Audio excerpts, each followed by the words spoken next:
પરમાત્મા આવ્યા તો બધાને આનંદ થયો, સૌ જીવે આનંદ કર્યો.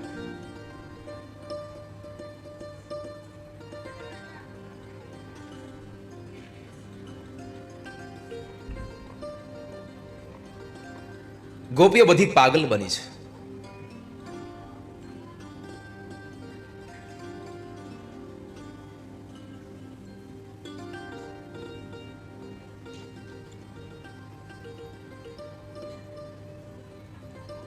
દેવકી, યશોદા, ગોપીઓ, નંદ બાબા. નંદ બાબાએ બધાને આનંદ કરાવ્યો, કેમ કે નંદના નામનો અર્થ જ એ છે જે બીજાને આનંદ આપે એ નંદ છે. યશોદાના નામનો અર્થ છે જે બીજાને યશ આપે એ યશોદા છે.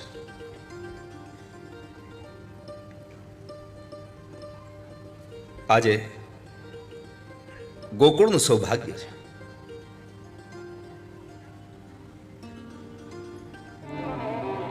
એવું ભાગ્ય છે ગોકુળનું કે એને વર્ણવી ન શકાય. જ્યારે પરમાત્મા પધારે. આજે મારે કહેવું છે આપ સૌને, તો જ્યારે આપણી ઘરે મહેમાન આવે તો આપણા ઘરે બેસવાની વ્યવસ્થા બાજુવાળા કરવા આવે કે આપણે કરીએ? હે, ઠાકોરજી આવે તો વ્યવસ્થા કોને કરવાની હોય? આપણે. મહેમાન આવે ત્યારે શું શું કરવાનું હોય? જેવા મહેમાન, એ તો સીધી વાત છે ને, જેવા મહેમાન. જમાઈ પહેલી વાર આવતા હોય તો એને હાહુમાં ગુલાબી કલરની ધડકી પાથરી દે, જેને રજાઈ. બે બાજુ ટેકા આપે ને વાહે હોતે ટક્યો આપે. બીજી વખત આવે ત્યારે બાજુના બે ટેકા નીકળી જાય, વાહેનો એક જ રહે. ત્રીજી વખત આવે ત્યારે પાછળનો ટેકો નીકળી જાય, અને પાંચમી સાતમી વાર આવે પછી રજાએ વહી જાય. તો જેવા મહેમાન.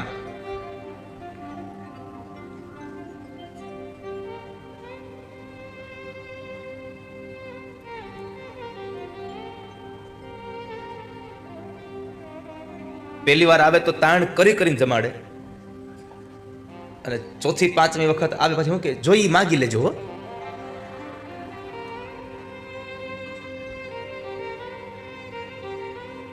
જે જોઈએ એ માગી લેજો. પણ આ મહેમાન બહુ મોંઘેરા છે, અને હવે ખાલી 2 દાડા રોકાવાના છે.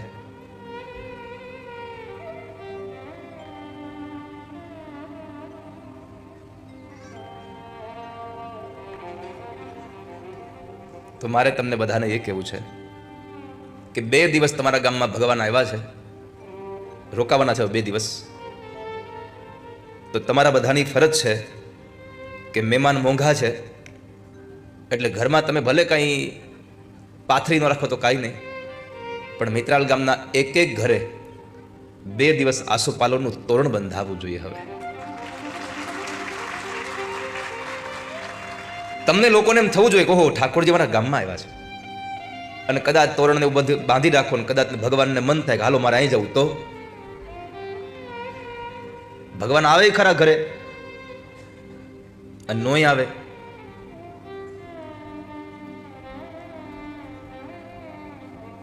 ક્યારેક ક્યારેક તો ઠાકોરજી એવું જ કરે, અગાઉ કહી દે કે હું આવું છું, બધી તૈયારી કરાવડાવે અને પછી ઠાકર પાસે ના પડાવડાવે કે હું નહીં આવું. હવે પોતે ના પાડે, આપણી પાસે ના પડાવડાવે.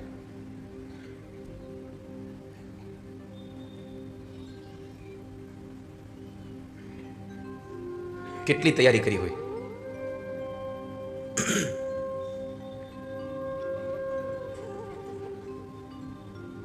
પણ મેં કહ્યું તો એમ કે જ્યારે ભગવાનના દર્શનમાં જ્યારે વિલંબ થાય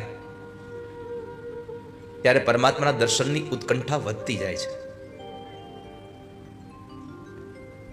તો ભગવાન આવ્યા તો ગોકુળમાં ભાત ભાતના વાજિંત્રો વાગ્યા છે.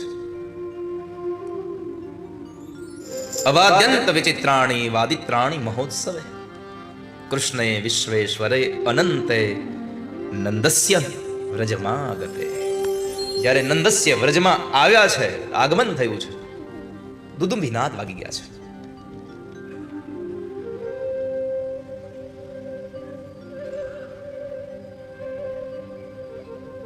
ભગવાન વૃંદાવન વિહારી લાલ પધાર્યા છે.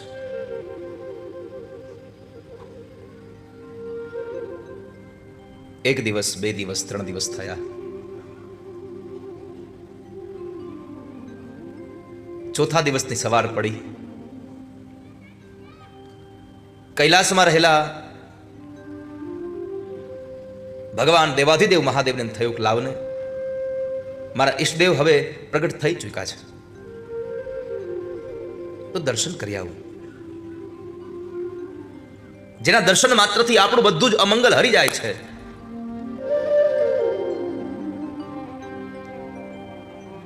ભગવાન શિવને થયું હું દર્શન કરવા જાઉં.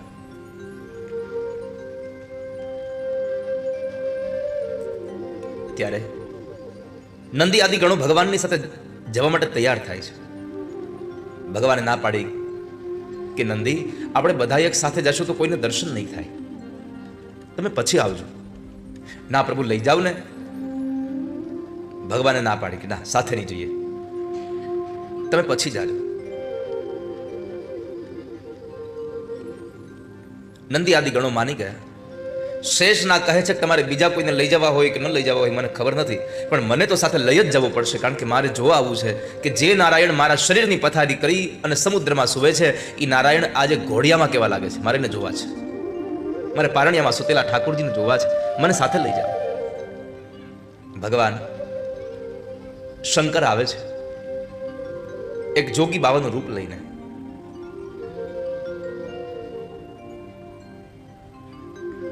ગામમાં ફરતા હતા, એમાં બરાબર એક ગોપી મળી. ગોપીએ બાબાને નમસ્તે કહીને પૂછ્યું, હે બાબા, તમે જ્યોતિષી હોવ એવું લાગે છે.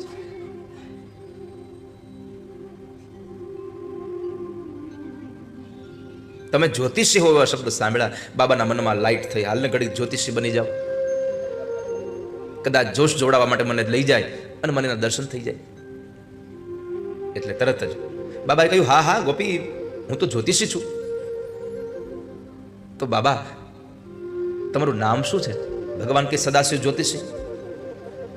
તમારી યશોદામાની ઘરે એક લાલાનો જન્મ થયો, તમે જોશ જોઈ દે હોય ને. બાબા કે હા હા હા હા, જો જ્યાં જવું તું ત્યાં મળ્યું, ભાવતું તું અને વૈદ્ય બતાવ્યું, દોડવું તું ઢાળ મળ્યો. અરે હાલો હાલો, આપણે તો ઈ જ કામ માટે આવ્યા છીએ. ગોપી બાબાને લઈને આવે છે. બાબાને નંદ બાબાના આંગણામાં ઉભા રાખ્યા. બાબા અહીં ઉભા રહો, મારી યશોદામાને બોલાવી આવું. ગોપી યશોદાને બોલાવવા માટે જાય છે. અવાજ કરતી કરતી ગઈ છે, યશોદા, અરે ઓ યશોદા, જરા બહાર તો આવ, કોને લઈને આવી છું?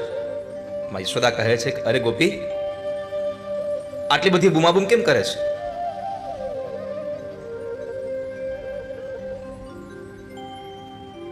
જરા અવાજ તારો નીચો કર, મારો લાલો સૂતો છે, એ જાગી જશે. અરે માં, હું કોને લઈને આવી છું તો ખરા? કોને લાવી છે? અરે એક જ્યોતિષી બાબાને લઈને આવી છું. હાલ આપણે લાલાના જોશ જોડાવીએ.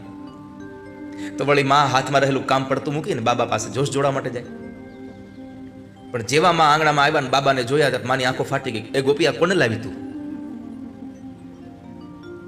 મારે જોશ નથી જોડાવા હો. આની પાસે જોશ જોડાવું તો મારો છોકરો ડરી જાય. આનું રૂપ તો જો. બાબાએ આખા શરીર ભભૂત લગાવેલી, ગળામાં સાપ આટા મારે, હાથમાં ત્રિશુલ ને ડમરું. માએ ના પાડી દીધી, મારે જોશ નથી જોડાવા. એટલે ગોપી આવીને કહ્યું કે માં એક કામ કરો, તમે એને દક્ષિણ આપી દો ને હું બાબાને ના પાડી દઉં છું. ગોપીએ બાબા પાસે આવીને કીધું, બાબા, અમારા યશોદામાનો છોકરો અત્યારે સૂતો છે, એટલે અત્યારે જોશ નથી જોડાવા, જ્યારે જોડાવા છે ત્યારે બોલાવી જશું તમને. બાબા કે એક રસ્તો મળ્યો તો એ નિષ્ફળ ગયો.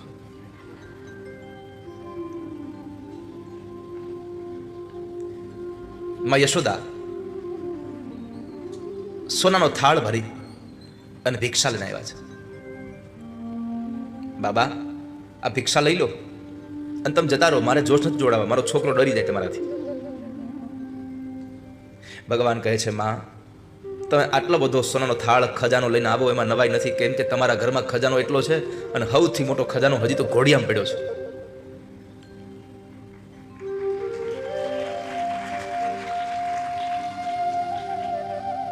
પણ બાબા મહાદેવે એક શબ્દ બહુ સારો કહ્યો.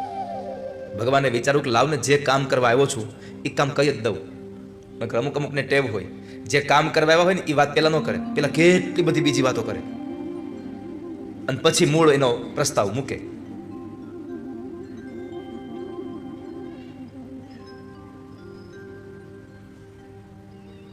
તો એમાં બાબાએ સીધું કીધું કે લાવમાં તમને કહી જ દઉં કે મનુષ્ય કામ આવ્યો છું. શા માટે આવ્યો છું? કારણ આ સંસારમાં કપટ કરો તો કૃષ્ણ ન મળે કોઈ દિવસ.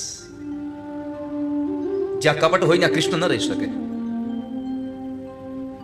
માં, મારે તારા ધન દોલતને શું કરવા છે? હું તો તારા છોકરાના દર્શન કરવા આવ્યો છું. મને એકવાર તારો છોકરો જોઈ લેવા દે, હમણાં આવ્યો જાવ.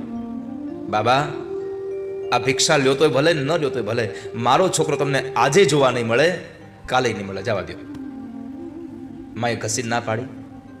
બાબાએ સામે હઠ કરી, માં જ્યાં સુધી તારો છોકરો જોવા નહીં મળે ત્યાં સુધી હવે આ બાવો તારું આંગણું મૂકીને બારોય નહીં જાય. બાબાએ તો ત્રિશુલ ખોડી દીધું, ડમરૂનો અહામલેખનો નાદ કર્યો અને પછી આંખો બંધ કરી અને નંદ બાબાના આંગણામાંથી દેવોના દેવ મહાદેવ ભગવાન શિવ ઠાકોરજીને પ્રાર્થના કરે, હે ઠાકોરજી, તમે કાંઈક કરો. હે કૃષ્ણ, તમે કાંઈક કરો. હું તમારી પાસે આવ્યો છું, તમારા દર્શન કરવા છે.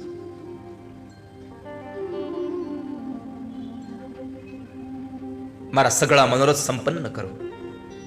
અને જો તમે લીલા નહીં કરો તો આ મા મને દર્શન નહીં થવા દે. માટે આપ કૃપા કરો ભગવાન.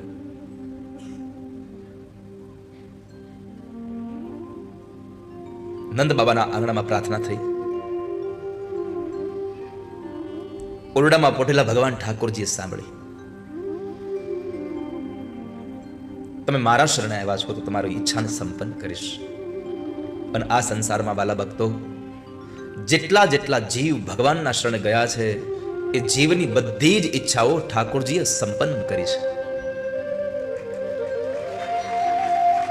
બધાની ઈચ્છાઓ ભગવાન સંપન્ન કરે છે.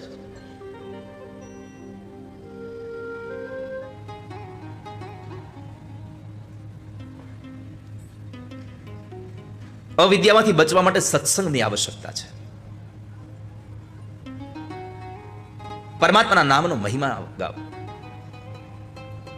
જુઓ, જ્યારે ભગવાન હનુમાનજી મહારાજ પ્રભુ રામનું કામ કરવા જતા હતા, જ્યારે ભગવાન રામનું કામ કરવા જતા હતા, લંકામાં જતા હતા, ત્યારે કેટલા વિઘ્નો આવ્યા એમાં. પણ ત્યારે પરમાત્મા રામના કામ માટે નીકળેલા હનુમાનજી શું કર્યું? આ સંસારમાં જ્યારે અવિદ્યા તમને સતાવે ત્યારે તમે સત્સંગ કરજો. રામના નામને મુખમાં રાખવાનું છે. આ રામના નામની મુદ્રિકા આંગળીમાં પહેરવા કરતા એ રામનું નામ તમારી જીભમાં રાખશો તો વધારે અસર કરશે. ઘણા લોકો અંગૂઠી બનાવડાવે ભગવાનના નામની, પણ પરમાત્માના નામની અંગૂઠી હાથમાં સારી લાગે એના કરતા 1000 ગણી સારી તમારા મુખમાં સારી લાગે છે. ભગવાનનું નામ તમારા મુખમાં મૂકજો. સત્સંગ કરશો તો બુદ્ધિ દેવમય બનશે. ભગવાનનું કામ કરશો અને આ સંસારમાં પરમાત્માના સત્સંગ માટે તમારે સમય કાઢવો પડશે. બાકી તો આ સંસારમાં, દુનિયામાં ક્યાં કોઈને મરવાનો ટાણું મળે છે? મરવાની નવરાઈ નથી. આ દુનિયામાં મરવાની નવરાઈ નથી. આખી જિંદગી તમને ક્યારેય નવરાઈ મળવા નથી. કામ તો રહેવાનું જ છે, પણ એ કામની સાથે સાથે શું કરશો?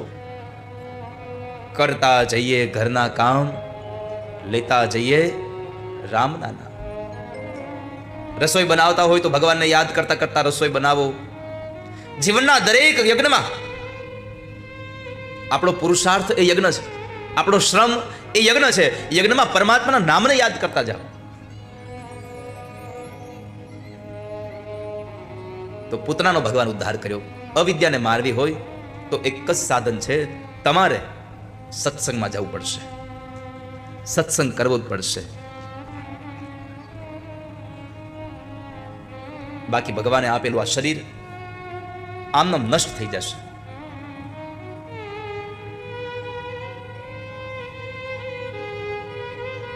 પૂતનાના ઉદ્ધારની કથા બતાવી પછી થોડો સમય વ્યતીત થયો. પરમાત્મા પડકું ફરતા શીખા. એમાં બ્રાહ્મણોને બોલાવ્યા, સુત માગધોને બોલાવ્યા, બંદીજનોને બોલાવ્યા, ભગવાનની પૂજા કરાવી, સ્નાન કરાવરાવ્યું અને અંતે નંદ બાબાએ આખા ગોકુળને ધુમાડા બંધ જમવાનું આપ્યું. પણ એવા સમયે એક શક્તાસુર નામનો રાક્ષસ કંસનો મોકલેલો હતો, બળદગાડાનું રૂપ લઈ અને નંદ બાબાના આંગણામાં આવી ગયેલો. માં યશોદાને થયું કે આજ બધા ગોપીઓને બધા જમવા આવવાના છે, તો મારા લાલાને નહીં સુવા દે. એટલે માં યશોદાએ લાલનજીને કોઈને ખબર ન પડે એમ બળદગાડા નીચે ભગવાનના પારણિયામાં બાંધીને ભગવાનને પોઢાડી દીધા.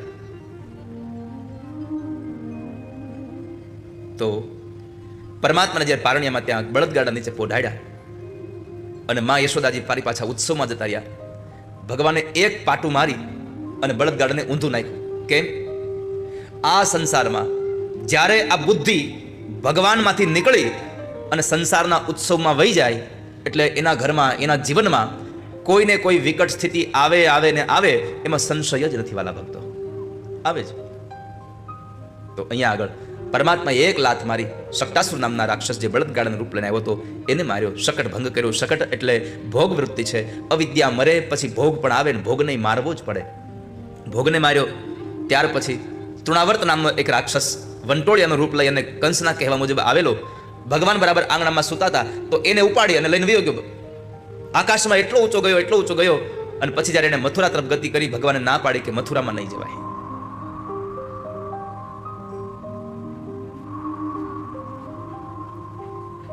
કોઈ જગ્યાએ બહાર નહીં નીકળાય. કારણ ભગવાનના 5 નિયમો હતા. એક, 11 વર્ષનો ન થાવ ત્યાં સુધી વ્રજ છોડીને બહાર નહીં જાવ. બીજો, સીવડાવેલા કપડાં નહીં પહેરું. ત્રીજો, માથાના વાળ નહીં ઉતારું. ચોથો નિયમ હતો કે વૃંદાવનમાં રહું ત્યાં સુધી ક્યારેય પણ હાથમાં હથિયાર લઈ અને કોઈ રાક્ષસને મારીશ નહીં. અને 5મો નિયમ હતો કે જ્યાં મારી ગાયો ખુલ્લા પગે ચાલે છે એ વૃંદાવનમાં હું પગમાં ચાખડીઓ નહીં પહેરું. ભગવાન 11 વર્ષ અને 52 દિવસ વ્રજમાં રહ્યા ત્યાં સુધી ઠાકોરજીએ પગમાં ક્યાંય ચાખડી નથી પહેરી. એટલે તો આજ આપણે ભગવાનના વૃંદાવનમાં જઈ અને વૃંદાવનની રજ આપણા માથામાં મૂકીએ છીએ. વૈષ્ણવો પોતાના મોઢામાં વ્રજ મૂકે છે, વ્રજની રજ પોતાના મોઢામાં નાખે છે. રમણ રેતીમાં આળોટા ન હોય અને યમુનાનું પાન ન કર્યું હોય એને વ્રજની મહિમા ખબર જ ક્યાંથી પડે? રમણ રેતીમાં કેટલા લોકો આળોટા છો? એમાં આળોટીને ઊભા થાવ એટલે તમારા શરીર પર પાછી ધૂળ રહે નહીં. રમણ રેતીની ધૂળ ત્યાં ત્યાં છે, ત્યાં ને ત્યાં જ રહેતી છે. રમણ રેત મેં લોટ્યો નહીં કિયો ન યમુના પાન. वो नर क्या समझे ब्रज को तत्व महान.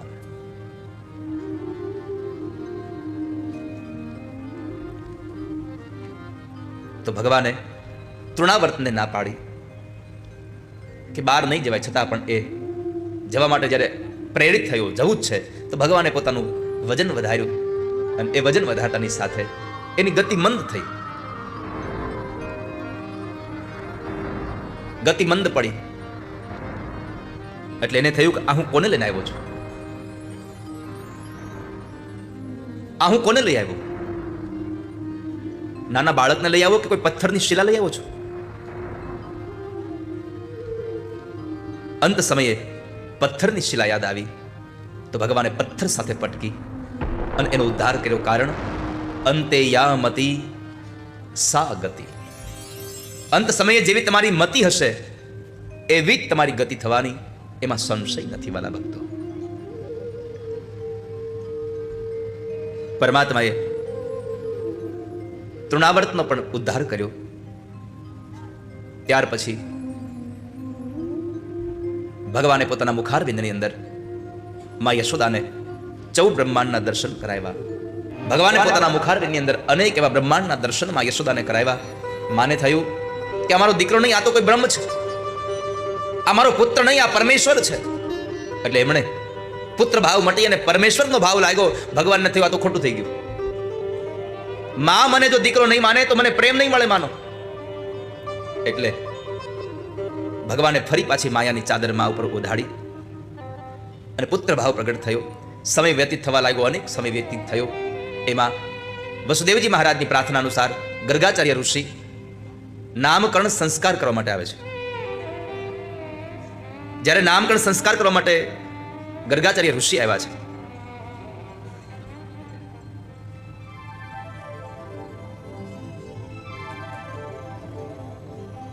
નંદ બાબાના ઘરે આવ્યા છે.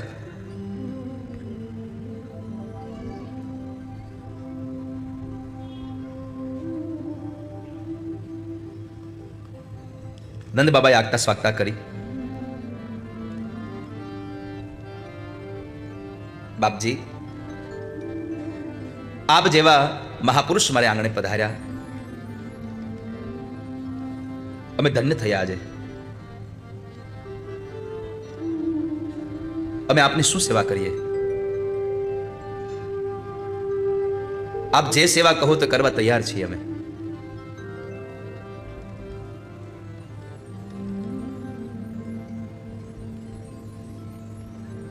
નંદ બાબાને આનંદ હતો.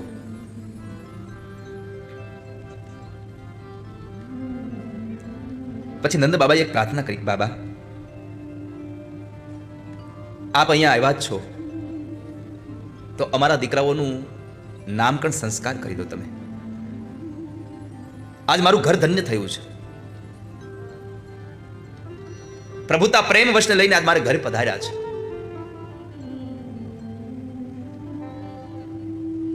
ગર્ગાચાર્ય મહારાજે કહ્યું કે નંદરાય, તમે તમારા દીકરાના નામકરણની વાત કરો છો, પણ હું તો યાદવોનો કુળગોર છું, અને જો તમારા દીકરાનું નામકરણ કરીશ તો પછી તમારા દીકરા પર આફત આવશે.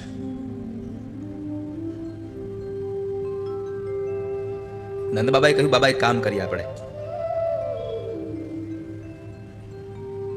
આપણે કોઈને ખબર ન પડે એવી રીતના આપણે નામકરણ સંસ્કાર કરીએ. કારણ કે ગર્ગાચાર્ય મહારાજ કહ્યું કે જો હું તમને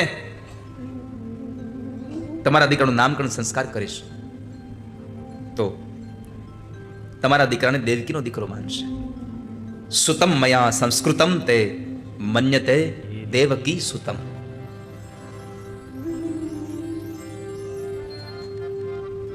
કંસને ખબર પડશે તો તમારા ઉપર આફતી આવશે. પણ ગર્ગાચાર્ય મહારાજને નંદ બાબાએ કહ્યું, બાબા આપણે એકાંતમાં નામકરણ સંસ્કાર કરીએ, પણ નામકરણ તમે જ કરો. ગૌશાળાની પવિત્ર ભૂમિમાં સ્વસ્તિ પુણ્યવાચન દ્વારા કર્મનો પ્રારંભ થયો. સુંદર વસ્ત્રોને અલંકારોને ધારણ કરી અને રોહિણી અને યશોદાજી પોતાના બાળકોને લઈને આવ્યા છે. અને એવા સમયે નંદ બાબા, ગર્ગાચાર્ય ઋષિ બધા જ લોકો બેઠા છે.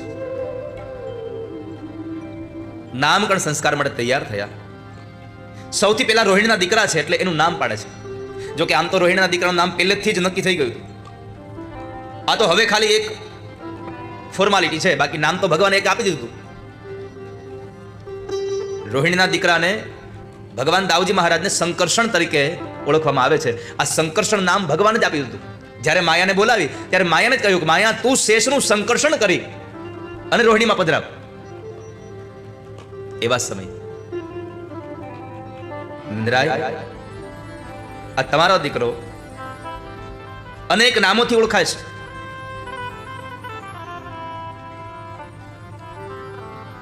કેમ? જેવા જેવા યુગમાં જેવા જેવા વર્ણ લઈને આવ્યો છે, જેવા જેવા રંગ થઈને આવ્યા છે, જેવા જેવા કામ કર્યા છે, એવા નામથી ઓળખાશે. આના એક નામની હજાર. બાબા એક તો આપો, અમે તો લાલો કહીએ છીએ, તમે એક તો આપો. ગર્ગાચાર્ય મહારાજ કહે છે કે આ સમયે એ રંગમાં કાળો થઈને આવ્યો છે, એટલે પહેલું નામ એનું હું કૃષ્ણ રાખું છું. બોલીએ કૃષ્ણ કનૈયા લાલ કી. ભગવાનનું નામકરણ સંસ્કાર થયું. વસુદેવજીના દીકરા છે એટલે વાસુદેવ પણ કહેવાશે. અનેક અનેક નામો છે ભગવાનના. હરિ તારા નામ છે હજાર, ક્યાં નામે લખવી કંકોત્રી. મથુરાનો મોહન, ગોકુળનો ગોવાળિયો અને વળી પાછો દ્વારિકાનો રાજા રણછોડ.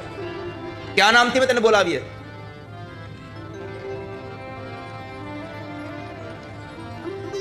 બધા જ અલગ અલગ નામે બોલાવતા હો. યશોદાજી અલગ બોલાવે, નંદ બાબા અલગ નામે બોલાવે, એના મિત્રો અલગ નામે બોલાવે, ગોપીઓ અલગ નામે બોલાવે, દાઉ દાદા વળી પાછા અલગ નામે બોલાવે.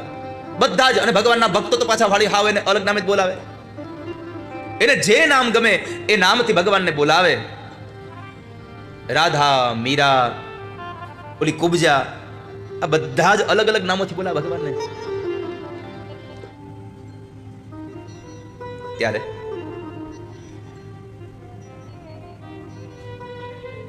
દામણા અને ઉદરનો ભાગ એટલે ભગવાનનું નામ થયું છે દામોદર. ઘરમાં ઘર, એમાં રહે દામોદર. આ વિશ્વ એક ઘર છે. એમાં આ પંચમહાભૂતનું શરીર પણ એક બીજું ઘર છે. આ પંચમહાભૂતના શરીરમાં હૃદય એ બીજું ઘર, એ ત્રીજું ઘર છે. એટલે ઘરમાં ઘર, એમાં રહે છે દામોદર. આ પરમાત્મા, આ દામોદર આ શરીરમાં રહ્યા છે, આ હૃદયમાં રહ્યા છે ભગવાન. પણ આ કથામાં એક રૂપક બહુ ગમે છે મને, કે જ્યારે ભગવાને માટલી ફોડી, ગોળી ફોડી, એટલે માં યશોદાજી લાકડી લઈને દોડ્યા છે પાછળ. આગળ ભગવાન દોડે, પાછળ માં યશોદાજી દોડતા ગયા. માં થાકી ગયા એટલે ઓસરીની કોરે આવી લાકડીને ફેંકી દઈ અને માં રડ્યા છે. લાકડી ફેંકી દીધી તો ભગવાન માના હાથમાં આવી ગયા. લાકડી જ્યાં સુધી હાથમાં રાખી ત્યાં સુધી ભગવાન હાથમાં ન આવ્યા. કેમ? આ જીવ જ્યાં સુધી પોતાના જીવનમાં અભિમાનની લાકડી રાખે છે ત્યાં સુધી પ્રેમરૂપી કૃષ્ણ હાથમાં આવતા નથી. અભિમાનની લાકડી તરછોડી દો, કૃષ્ણ સામેથી પ્રેમરૂપી કૃષ્ણ તમારા ગોદમાં આવીને બેસી જશે. પરમાત્મા સામેથી માની ગોદમાં આવ્યા છે. પછી તો માની ઈચ્છા હતી એટલે ભગવાનને બાંધ્યા છે. પણ એમાં પણ આપણે સાંભળ્યું છે બધાએ કે જેમ જેમ દામણા બાંધે લઈ આવે એમ ટૂંકા પડે. કામ કેમ? તો કહે છે કે દામણાનો સ્વભાવ છે બાંધવાનો, પણ પરમાત્માના શરીરને સ્પર્શ થયો એટલે દામણાએ પોતાનો સ્વભાવ પણ છોડી દીધો, બાંધવાનું ભૂલી ગયા છે બીજાને.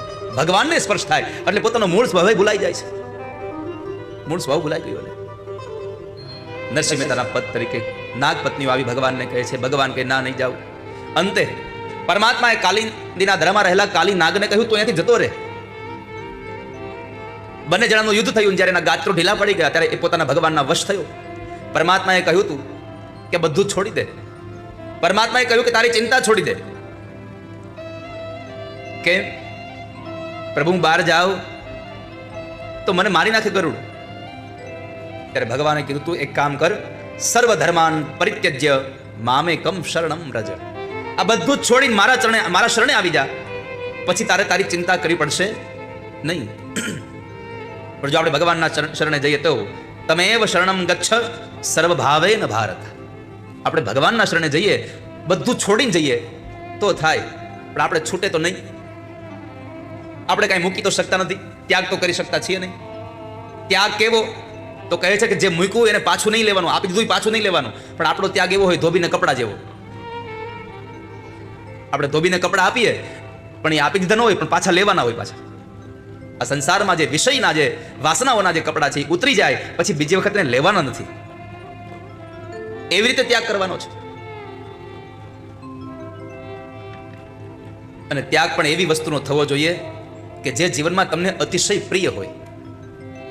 આપણે માનતા લઈએ, બાધા લઈએ કે મારું આ કામ નહીં થાય ને ત્યાં સુધી આ વસ્તુ નહીં ખાવ. પણ એ કેવી બાધા લીધી હોય કે જેનું કોઈ દી કામ જ ન હોય એને. તમે જેના વગર આમ રહી નથી શકતા એવી વસ્તુનો ત્યાગ કરો તો ઠાકોરજી રાજી થાય. તમને રીંગણાનું શાક ભાવે નહીં અને પછી તમે કહો કે હે ભગવાન મારું આ કામ નહીં થાય ત્યાં સુધી રીંગણા નહીં ખાવ, તો એમાં તમે ક્યાં કઈ મરી જવાના હતા કોઈ? પ્રભુ પાસે તમારે જેના વગર નથી ચાલતું એવી વસ્તુનો ત્યાગ કરો. તમને જીવનમાં અતિશય પ્રિય છે એવી વસ્તુનો ત્યાગ કરો તો ઠાકોરજી સ્વીકાર કરે. હા, બરાબર છે. અહીંયા કાલિંદીના ધરામાં ભગવાન કાલીનાગને કહ્યું તું જતો રે અહીંયાથી. પરમાત્માને કહે છે પ્રભુ બહાર જાઉં તો મને ગરુડ મારી નાખે. હું જાઉં ક્યાં? ભગવાને કીધું તું રમણદ્વીપમાં જતો રહે. રમણદ્વીપનો અર્થ છે જે જગ્યાએ ભગવાનનું ભજન થતું હોય એવું સ્થાન એટલે રમણદ્વીપ. તું ત્યાં જતો રહે, ત્યાં તને કાળ નહીં સતાવે. અંતે ભગવાનની આજ્ઞાને લઈ અને કાલિંદીના ધરાને છોડી ભગવાનના રમણદ્વીપમાં જાય છે. આ બાજુ ભગવાન કિનારે આવ્યા. માં યશોદાદી બધા જ ઉભા હતા, ગોપ ગોવાળો. પરમાત્માએ સાંજ પડવાનો સમય હતો, દાવાગ્નિ લગાડ્યો. દાવાગ્નિનું પાન પણ પરમાત્માએ કર્યું છે. જે વૃક્ષોમાં ઝેર લાગ્યું હતું એ બધાને બાળી નાખ્યા ભગવાને. પરમાત્માએ પોતાના મુખની અંદર દાવાગ્નિનું પાન કર્યું. પછી પ્રલંબાસુર નામનો એક રાક્ષસ હતો, એ ગોવાળિયાનું રૂપ લઈને આવ્યો હતો. ભગવાન કહે છે કે મારે મિત્ર થઈને આવ્યો છે, મરાય નહીં. પણ દાવદાદાને કીધું દાદા તારે વાંધો નહીં, તારો મિત્ર નથી, આ મિત્ર મારો છે, તું માર. અને ભગવાને દાવદાદાના હાથે પ્રલંબાસુર નામના રાક્ષસનો ઉદ્ધાર કરાવ્યો. એની કથા બતાવી. સમય ઘણો આગળ જતો રહ્યો, એમાં વર્ષા ઋતુ અને શરદ ઋતુનું વર્ણન પણ બતાવ્યું. અને અંતે એક વખતના સમયે વર્ષા ઋતુના સમય પછી જ્યારે નવા જળ આવ્યા હતા સરોવરમાં, જૂના પાણી નીકળીને નવા પાણીઓ આવ્યા હતા, એવા દશમ સ્કંદનું એક આ ગીત છે. દશમ સ્કંદમાં 5 ગીત મુખ્ય છે. એક વેણુ ગીત, બીજું ગોપી ગીત, ત્રીજું ભ્રમર ગીત, પછી યુગલ ગીત અને એક મહિષી ગીત. આ 5 ગીતોની પ્રધાનતા ભાગવતના દશમ સ્કંદમાં આપી છે. એમાં સૌથી પહેલું જો કોઈ સંભળાયું હોય તો વેણુ ગીત છે.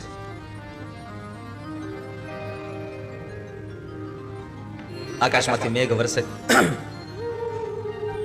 અને જેમ પાણી આવી જાય એમ ભગવાનની વાંસળીના સૂરના પણ જ્યારે વરસાદ થાય ત્યારે આપણા જીવનમાં સદવિચારોના એટલા બધા જળ આવે, એટલા બધા પૂર આવે, વાત ન પૂછો. ભગવાને એવા સમયે જળાશયોના જળ જ્યારે અત્યંત નિર્મળ થયા, સરોવરમાં ખીલેલા કમળોના સુગંધથી જ્યારે વાતાવરણ એકદમ સુગંધિત બન્યું, એવા સુંદર વનમાં ભગવાન ગોપબાલ અને ગાયો સાથે પ્રવેશ કરે છે. એ સમયે વૃંદાવનમાં સરોવરો,